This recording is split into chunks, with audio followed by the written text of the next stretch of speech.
Welcome back to our educational channel. In today's video, we will continue our discussion on evaluation and delve into the topic of learning disorders. Additionally, we'll touch upon the assessment phase and introduce a useful tool called the mind map. Let's get started. Learning disorders are conditions that can affect students' abilities to acquire and apply certain skills.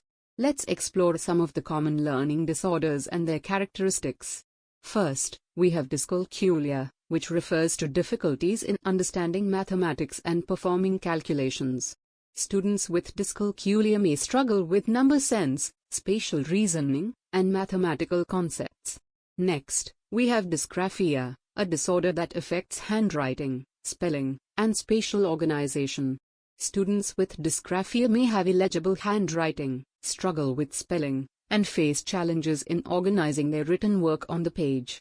Dyslexia is another well-known learning disorder that affects reading and language skills.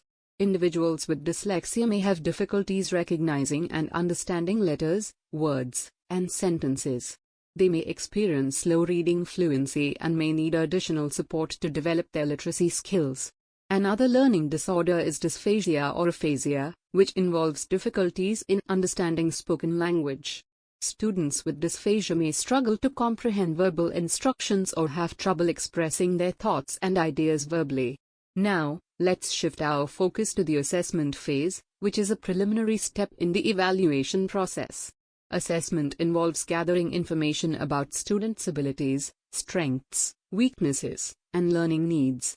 It helps identify any potential learning disorders and guides the subsequent evaluation process.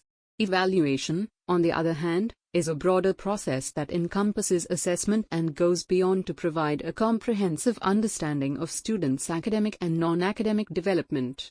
It involves utilizing various tools and techniques to assess students' progress and make informed judgments about their abilities. In this context, I'd like to introduce you to a useful tool called the mind map.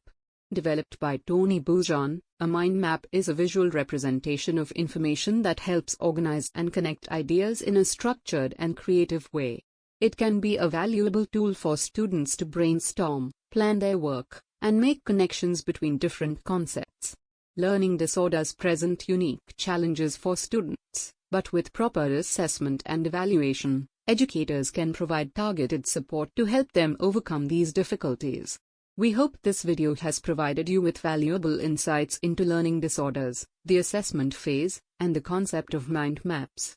If you found this information helpful, please consider liking and subscribing to our channel for more educational content. Thank you for watching, and we'll see you in the next video.